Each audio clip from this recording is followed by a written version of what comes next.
እንግዲህ የሚኒሶታ ኢንፎርስመንት ከቆመ በኋላ እንደገና ወይም ደግሞ በተለይ አሌክስ መገደልን ተከትሎ የተመለከትነው ነገር ኮንግረስ ስቴፕ አፕ አድርጓል። የሁለቱም ሴኔትም ኮንግረስም ጠንካራ ሜዠርመንት እንዲወሰድ ከሪፐብሊካን ጭምር 2-3 አባሎች ወደ ዲሞክራቶች ተቀላቅለው በጀቱ ላይ ጠንካራ እርምጃዎች እንዲወሰዱ ግፊት አድርገዋል። እስካሁን ድረስ የዲኤችኤስ በጀት ላይ ስምምነት አልተደረሰም። ስለዚህ ዲኤችኤስ በጀት ላይ ትልቅ ተጽዕኖ በማሳደሩ ኢንፎርስመንቱን ገድቦታል። የአይስ ኢንፎርስመንት እና the last 20 days አካባቢ የምንመለከተው ይሄን ያህል ስትሮንግ የሆነ ኢንፎርስመንት በሁሉም ስቴቶች እየተመለከትን አይደለም። ሁለተኛው የፖሊሲ አቅጣጫ ክርክሮች አሉ ዲኤችኤስ ውስጥ። ቶም ሃም ሚኒሶታ ላይ ያሳየው ሰክሰስፉል ሂደት በሌሎች ስቴቶች መደገም አለበት የሚል አቋም አለው። ይሄም ማለት ሳንክቹሪ ስቴቶችን ሄዶ ፕሬሸር በማድረግ ክሪሚናሎችን ከጄሎች፣ ከፕሪዝኖች፣ ከዲቴንሽን ሴንተሮች ዳይሬክትሊ ወደ አይስ ሴንተሮች ማስተላለፍ እንዲቻል ማለት ነው። ስለዚህ አንድ የሳንክቹሪ ስቴቶች ፖሊሲ በሎካል ሎ ኢንፎርስመንት የተያዙ ሰዎች ዳይሬክትሊ ወደ አይስ እንዳይተላለፉ ወይም ኢሚግሬሽን ማንነታቸው የኢሚግሬሽን ባክግራውንዳቸው ተላልፎ እንዳይሰጥ ማድረግ ነበረ። ስለዚህ እነዚህ ስቴቶች ላይ የሄዱ ከካውንቲዎች ጋር እንደገና ከሎ ኢንፎርስመንቶች ጋር አብረው በማውራት ይህን ፖሊሲያቸውን እንዲቀይሩ ማድረግ ነው የሱ እና ያ አንደኛ በጣም የበጀት ቅነሳ ሊያደርግ ይችላል። ኢንፎርስመንትን ያቀለዋል።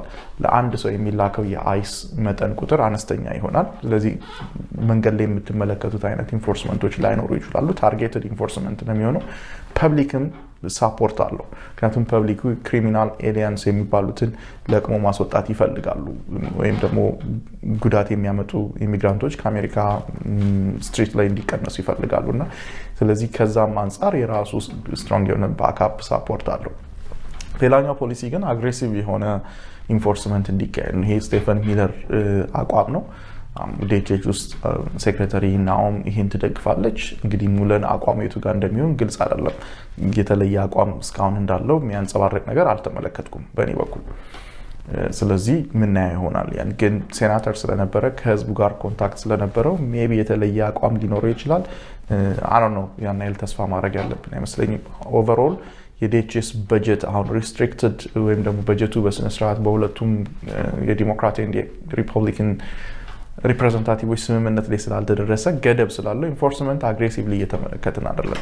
ታርጌትድ የሆኑ ኢንፎርስመንቶች ናቸው እስካሁን ያሉት ማለት ነው። አንደኛ ከእስር ቤት እነዚህ ኢሚግራንቶችን ወደ አይስ ሴንተሮች ማስተላለፍ፣ ሁለተኛ ደግሞ እዛ ፍርድ ቤት ላይ የመጨረሻ ውሳኔ የተወሰነባቸውን ሰዎች ወደ አይስ ዲቴንሽን ሴንተር መውሰድ፣ ሶስተኛ ቢአይ ላይ ቦርድ ኦፍ ኢሚግሬሽን አፒልስ ላይ ይግባኝ ጠይቀው ያሉ ሰዎችን ማሰር። እነዚህ ሶስቱ ላይ ነው በብዛት ላስት 2 ዊክስ እየተመለከትን ያለ ነው።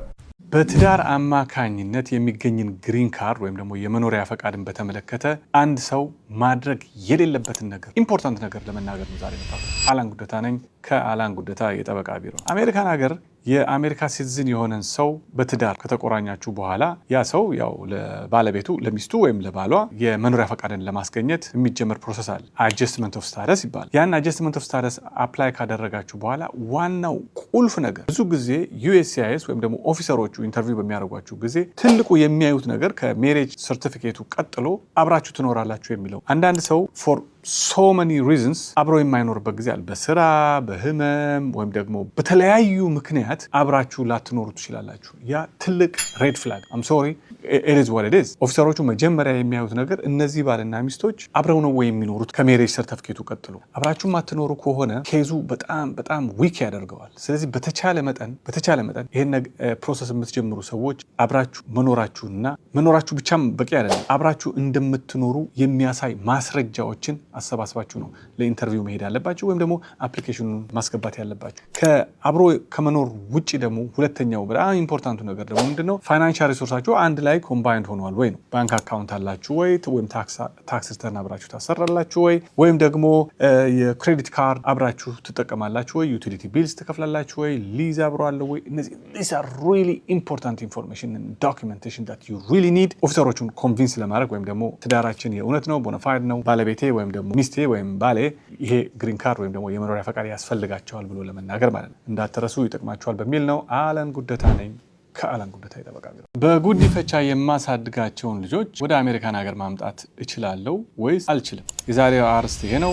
አላን ጉደታ ነኝ ከአላን ጉደታ የጠበቃ ቢሮ። አሜሪካን ሀገር ያሉ ሲቲዝንስ ወይም ደግሞ ግሪን ካርድ ያላቸው ሰዎች በጉዲፈቻ አገር ቤት የሚያሳድጓቸው ልጆች ወደ አሜሪካን ሀገር ማምጣት ይችላሉ። ግን አንዳንድ የሚያስፈልጉ ነገሮች አሉ። የሚያስፈልጉትን ነገሮች ዛሬ ለመናገር ሞክራለሁ። በአጠቃላይ ማለት አንደኛ ያ ልጅ በጉዲፈቻ የተወሰደው ልጅ ማለት ነው በፍርድ ቤት ትዕዛዝ ነው በጉዲፈቻ ከወሰዱት ወላጆቹ ጋር መጣመር ያለበት። የፍርድ ቤት ትዕዛዝ ያስፈልጋል። ያ የፍርድ ቤት ትዕዛዝ ደግሞ ዳኛ የፈረመበት ነው። ቀበሌ ወይም ደግሞ ወረዳ ተስማምቶ ልጁን አሳድጋለሁ ወስዳለሁ ነው፣ ያ አይሰራም። ከፍርድ ቤት ነው።